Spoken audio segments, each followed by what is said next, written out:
Good morning everyone. আজ আমি আছি বেনারসে। কালকে আমাকে অনেকেই জিজ্ঞাসা করেছিল কোথায় গেছো, আমি সেটা আর আপডেট দিইনি।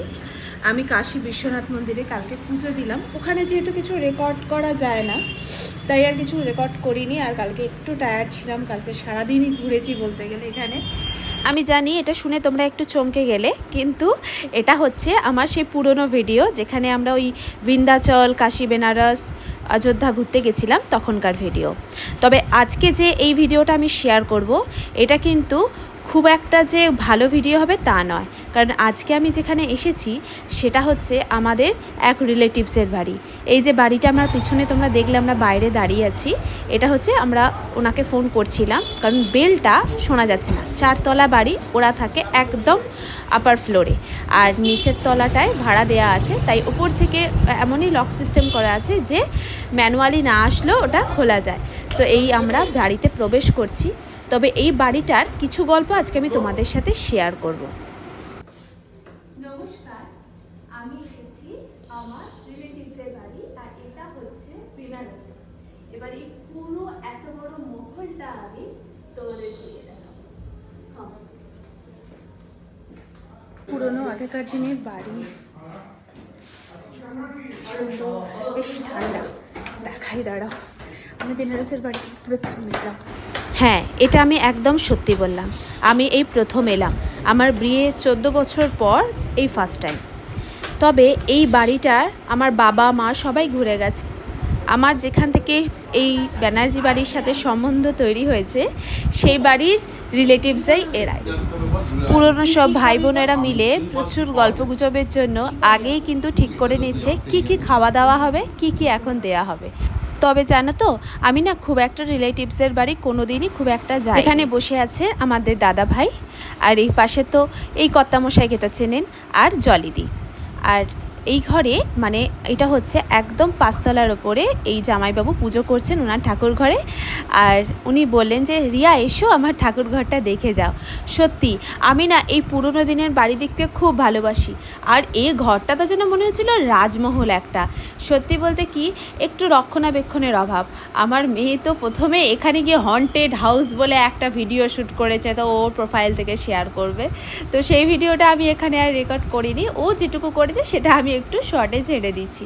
বাড়িটা আমাদের এত অপূর্ব লেগেছে। তবে এখন একটা দুঃখের কথা বলবো, এই যে পুরো বাড়িটা দেখছো না, এইটা আর কিন্তু কোনো বসত বাড়ি হিসেবে থাকবে না। এটা এখন একটা হোটেল তৈরি হয়ে যাবে। সেই কারণে এই প্রথম আর এই শেষ আমার এই বাড়িতে আসা। একটু কষ্ট হচ্ছিল ঠিকই, কারণ এখানে তো আর সেইভাবে আসতে পারবো না যেভাবে এখন এসেছি। তবে জানো তো, এই জায়গাটাই আমাদের একটু খারাপ লাগছিল যে নিজের বাড়ি ছেড়ে মানুষ কি করে চলে আসতে পারে।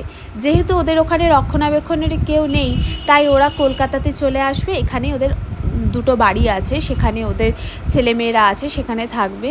তো সেই কারণে ওরা ওই বাড়িটা ছেড়ে চলে আসে। মন খারাপটা না এখানেই হয়, যেখানে ছোট থেকে বড় হলাম, আর সেই জায়গাটা ছেড়ে যেতে খুব খারাপ লাগে। দেখো, প্রতিটা ঘরের কোনায় কোনায় এত সুন্দর একটা আভিজাত্যের ছোঁয়া লেগে আছে না। আমি যতটা ভেবেছিলাম যে এখানে শ্যুট করব, ততটা পরিমাণ করতে পারিনি। এই যে রান্নাঘরটা, এই রান্নাঘরেরও একটা রহস্য আছে, তোমাদের আমি পরে শেয়ার করব। আপাতত পুরো বাড়িটা আজকে তোমাদের এই ভিডিওতে ঘুরে দেখাই। এইটা যেখানে আছি, এটা হচ্ছে 3 তলায় আছি আমরা। 3 তলার প্রত্যেকটা ফ্লোরে আমি বলবো যে সেম প্যাটার্নে তৈরি করা, প্রত্যেকটা রুমও সেম, শুধু মাত্র মানে আলাদা হয়েছে ঘরের কটা আসবাবপত্র, বাদবাকি সবই এক। এই যে বারান্দা, সবকটাই সেম প্যাটার্নে তৈরি করা। সুতরাং সবকটা ঘুরে দেখানোর সৌভাগ্য আমার হয়নি, কারণ সেখানে ওদের ভাড়াটিয়াদের পোর্শনও কিছুটা ছিল। তবে আমি গেছি, তারা আমাদের পুরো বাড়িটা ঘুরতে অ্যালাউ করেছে। তবে জানো তো, এই বাড়িটার লোকেশনটা শুনলে তোমরা আরও অবাক হয়ে যাবে। একদম কাশী বিশ্বনাথ মন্দির, তার থেকে জাস্ট 5 মিনিট গেলে এই যে ঘরের উপকার করা জিনিসগুলো দেখলে ওরা গুছিয়ে নিচ্ছে। কারণ এই সুন্দর স্মৃতিটুকু ফেলে তাদের তো চলে যেতে হবে, তাই না? আমরা তারপরে বিকেলবেলা ওদের ছাদে ঘুরতে গেছিলাম। হ্যাঁ, মাঝখানে বেশ খানিকটা সময় তোমাদের সাথে শেয়ার করিনি, আমি করব, সেটা নেক্সট ভিডিওয়। ছাদটা দেখো কত সুন্দর, কত পরিষ্কার। মানুষ আসে না ঠিকই, কিন্তু পরিচ্ছন্নতার একটুও অভাব নেই। আশপাশের বাড়িগুলো দেখেও ভাবছি যে কত পরিচিত বন্ধু বান্ধব সমস্ত কিছু ফেলে যে ওরা চলে যাচ্ছে, আমার না ভেতরটা এত দুঃখে কেঁদে উঠছিল। বিশ্বাস করো, আমি বারে বারে বলছিলাম কেন জলেদি তোমরা এরকম করছো। এই যে এবার ফেরার পালার পথে জলেদিকে টাটা করে চলে যাচ্ছি, কারণ তার তো আর নাবার জো নেই। এই রাস্তা দিয়ে গেলেই আমাদের গধুলিয়ার ভেতর দিয়ে পড়বে কাশী বিশ্বনাথ মন্দির। তবে আমাদের তো পুজো দেওয়া হয়ে গেছে, অগত্যা অন্য গন্তব্যে যেতে হবে। তবে আজকের স্মৃতিটুকু আমাদের এই একটা ভিডিওতেই সীমাবদ্ধ থাক, বাদবাকিটা আমি তোমাদের সঙ্গে নেক্সট ভিডিওয়ে শেয়ার করব।